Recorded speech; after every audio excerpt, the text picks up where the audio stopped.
Hi guys, welcome dito sa The Sun at Charo. Ang reading nito ay for collective. Your energy at this time.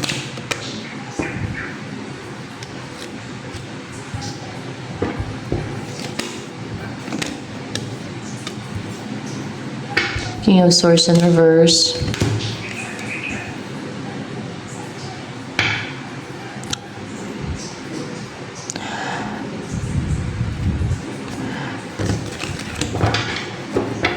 So the King of Swords in reverse here. Sa energy mo.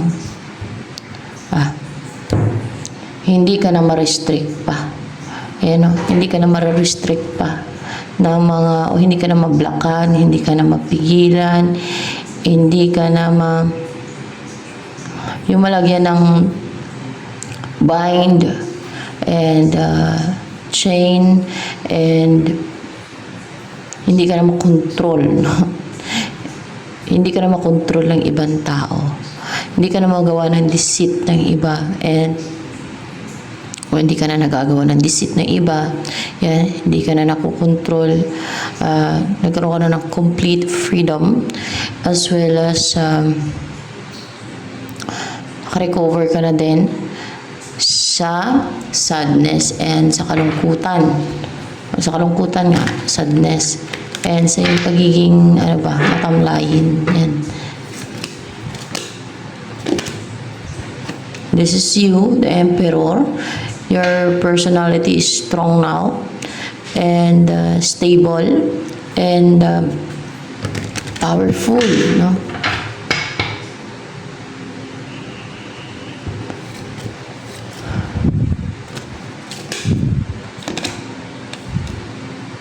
The Star.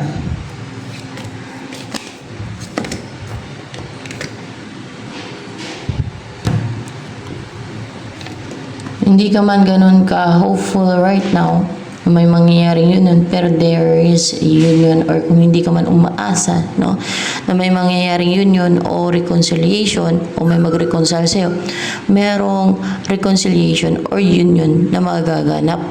And may pag-alis din, isasama ka ng tao na yan doon sa kung saan ka man niya dalhin ang person na magkaroon ng union sa inyo. Hindi ka hopeful na mangyayari ito Pero hindi ka umaasa. No? Hindi ka umaasa. Hindi ka naging hopeful na mangyayari ito. Pero there is a union na mangyayari. Yan.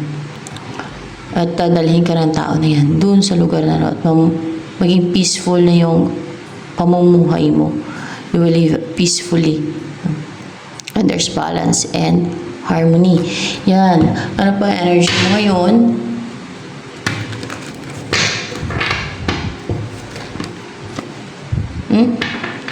Very strong yung aura mo. Yung chakras mo ay balance, open, and active, and powerful. Ano? Yung blockage. Ano pa? Isa pa. Fiery. Ayan din, napaka-positive ng aura mo, napaka-liwanag, maliwanag and maliwanag pa rin, no? Masilak yung puso mo, bukas ng third eye mo, rooted, grounded, no? And napakalakas ng sacral chakra mo, lahat naman na chakras mo, pero napakalakas ng sacral chakra mo, your heart chakra, your third eye, full of desire. Naipahingi ako ng kimay ng yung kuha ko doon. Yung bago. Kimay doon. Sige.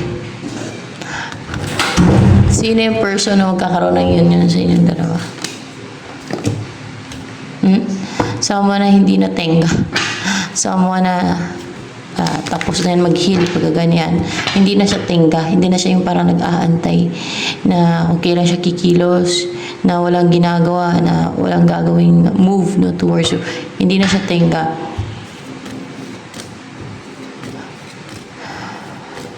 Ano ang tungkol dyan sa temperance and reverse na person na magkaroon ng union sa inyo?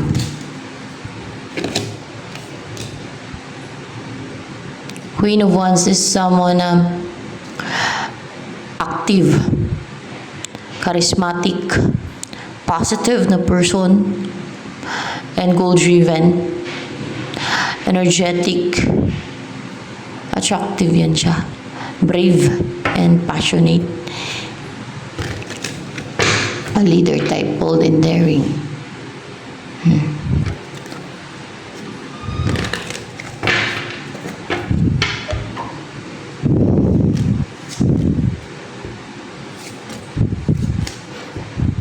Ano yun, may plano na ba talaga siyang kunin ka?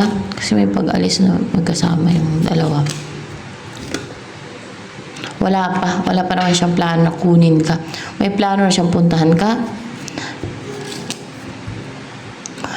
May plano na siyang puntahan ka. Pero yung kunin ka, wala pa siyang plano na kunin ka. Kundi ang puntahan ka pa lang. So pag nagkasundo ka, yung dalawa pag pinuntahan kaya na kung ano maging pasya ninyo yung dalawa, yun kukunin ka. Pero dadalhin ka niyan. May pag-alis, dadalhin ka niya.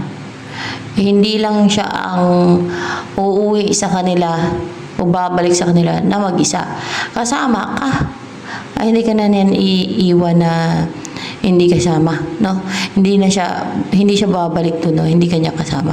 Kasama ka niya sa pagbalik niya doon sa kung saan man sila nakatira, sa kung saan man siya nakatira. Yan yung taon to.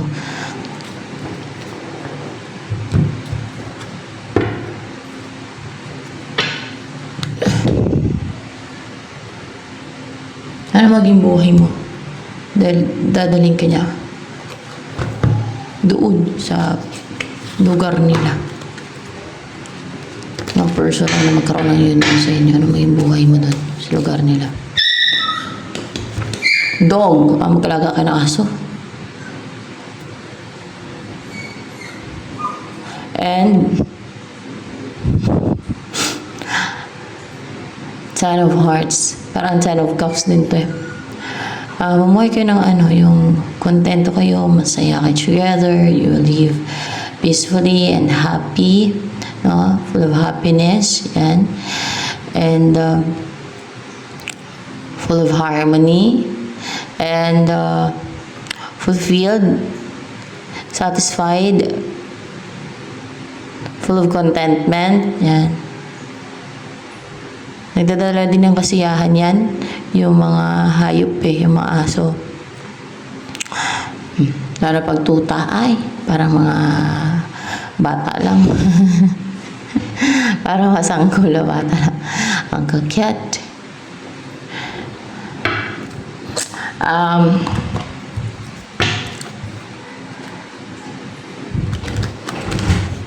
tukli mo.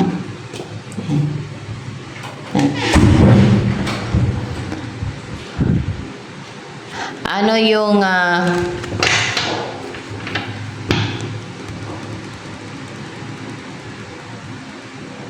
next na mangyari sa buhay mo?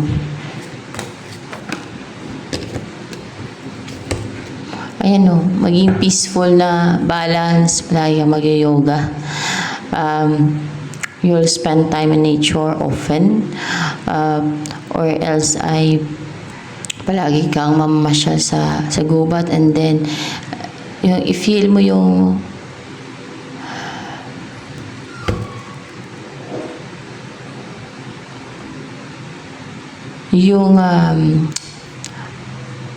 simoy ng hangin sa gubat o kaya ay sa ilalim ng puno, mga ganyan.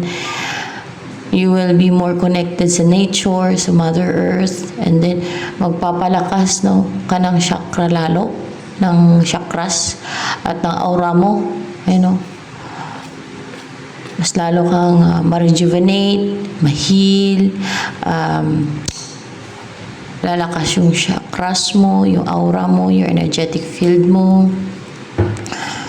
at mas lalo maging active, para ma-maintain na active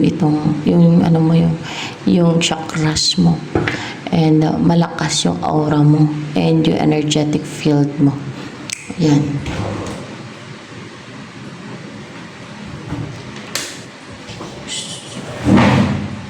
Sige na, Dren. Halika na.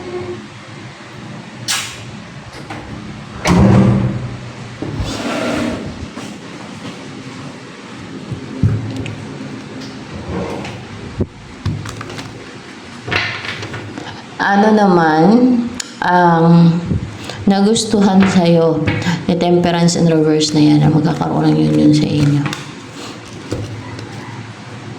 Queen of Earth, kasi you're intelligent, you're grounded, practical, stable, comfortable, and you are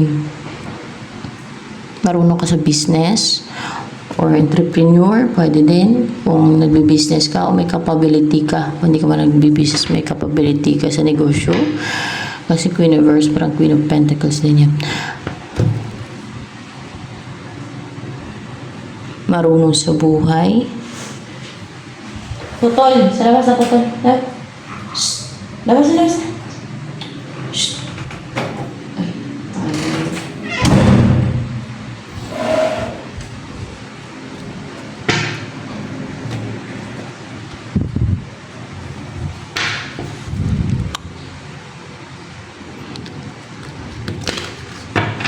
Ano ang iniisip ni Temperance in reverse na yan na magkakaroon ng union sa inyo na ibigay na buhay sa iyo? Iniisip niya, Clouds, yung protected ka, no? Kasama siya, hindi makalapit yung mga spirits or yung mga panggulo, mga namimiste, mga evil forces umaatake ng mga evil, no? Like mga spirits na sinesend ng mga tao, mga ganun, no?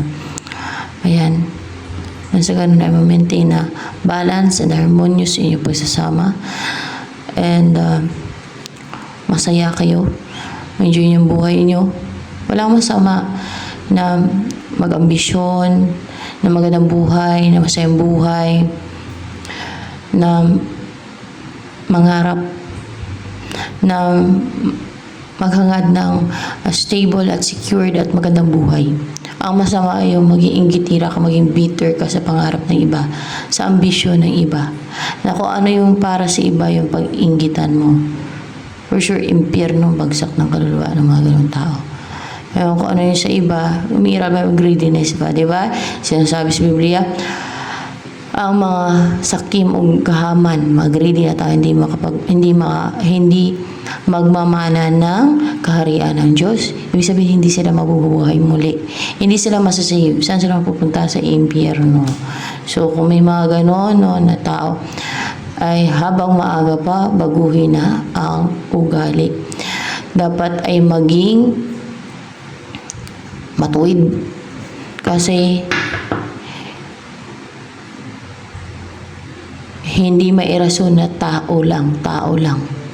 At dahil tao lang ay pagusto na kung ano yung gagawin nila ng mga kapistihan dahil sa nainggit, na insecure, umira na paging kahaman.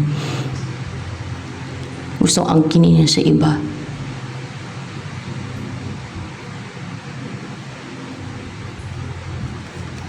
So, nasa tao na yun. Pero,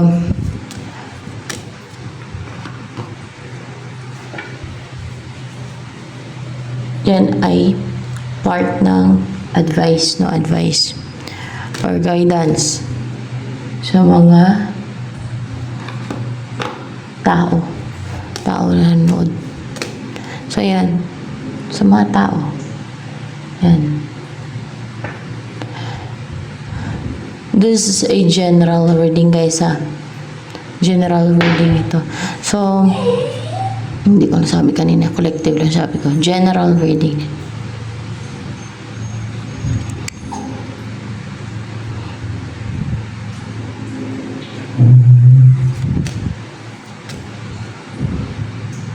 Ano pang in-imagine yung buhay kasama ka?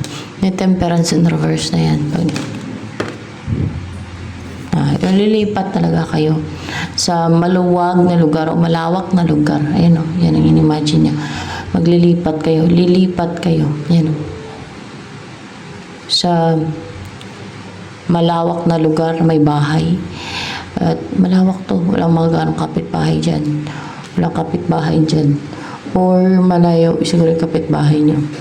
Malawak ang lugar na yan.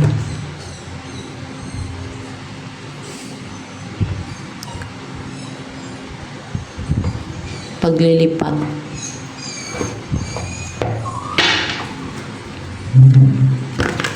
Ano ang next na mangyari sa buhay mo?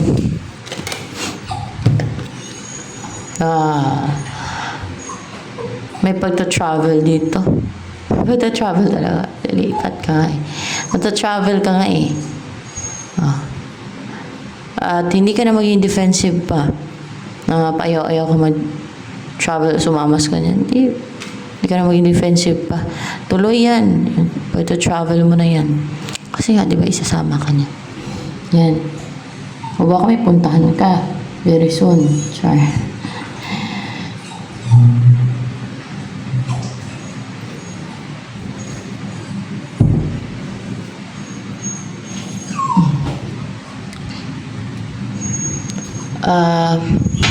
Ano ang gustong sabihin sa'yo na temperance in reverse na yan?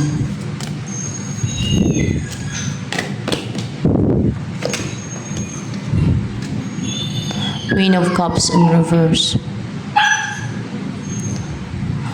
What's with the Queen of Cups in reverse? Ay.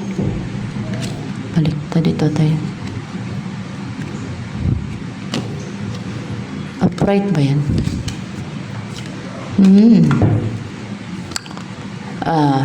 Hindi na daw siya mahina na yung para nag-emotional pa, na sensitive na namamanipula ng iba o na napipigilan ng iba, na weak ba, na mahina siya. Instead, yung hindi na siya pa-emote-emote na naging weak o mahina. Instead, nagiging ano na siya, nagiging positive, driven, prosigido, aggressive na napuntahan ka. Diba? Plano niya puntahan ka. Yan. And, ano pa ang gusto niya sabihin sa'yo? Parang mababa yung reading. Dati yung reading ko, ang iksi lang talaga, guys.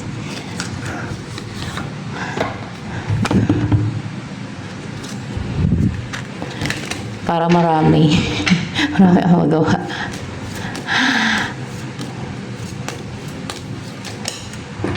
Ngayon, pinapahabaan ko na. I know exactly what I was doing. So, see, alam niya, may sarili siyang decision, no? Hindi niya na kailangan ng yung kumonsulta pa sa iba. So, yan, alam niya kung ano yung ginagawa niya. Na, yun na nga, kung ano yung mga plans niya pati. Ay, decision niya yan, no? Alam niya, nasa tamang edad na yan at may sarili siyang decision. So, yan, alam niya yung tama sa mali. Yan. Ano pa ang gusto niya sabihin sa iyo? Ni temperance and reverse na yun na magkakaroon ng union sa inyo. May isa lang. I don't react when people mention you. I am grateful for the spiritual lesson. So, dalawa lang naman. Parang marami na bumagsak. Dalawa. So, kunin ko na. Yan. Yan ang gusto niya sabihin sa iyo. And,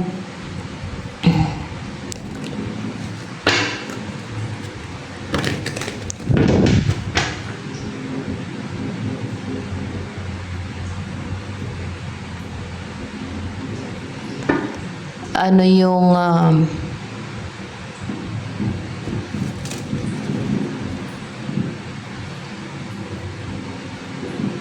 balak ngayon ng person mo na si temperance in reverse.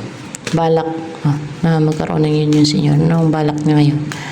Balak niya kahit sa personal na ng buhay, basta balak niya, yung balak niya ngayon. Ang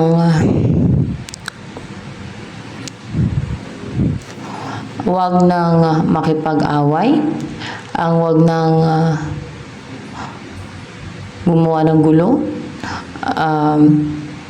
iiwasan yung conflict or yung makipagbate, no, sa'yo, or yung hindi na patulan yung mga gustong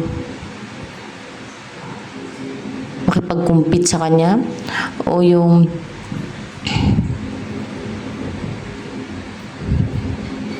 Mga kaaway niya, pwede din ganun. Also, this 5 of Wands in reverse.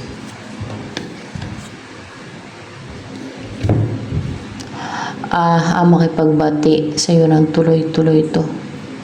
Kung nagkaroon ng conflict sa inyo or misunderstanding, yun, makipagbati sa iyo ng tuloy-tuloy na mag-effort siya. Yan.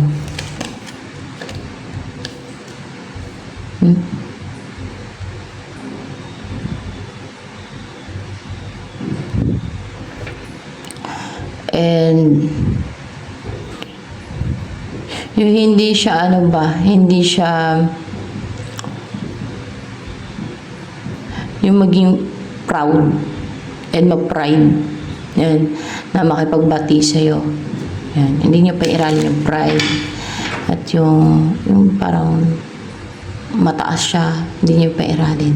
Kasi siya yung makipagbati sa'yo ng tuloy-tuloy. So, doon nag-work yan di ba? Yung isang relationship pagka hindi ma-pride, hindi prideful ang both party, both person, yung mag-couple o yung dalawang tao. So, yan.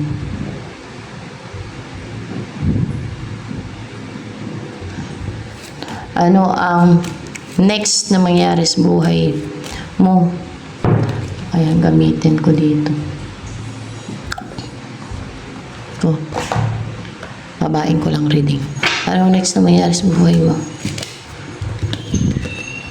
Clover. Maging emotionally fulfilled ka. Maging comfortable. Maging komportable yung buhay mo. Gustong-gusto mo kung saan ka man. Kaya kung lilipat ka sa lugar nila, baka napaka-komportable yung buhay mo dun.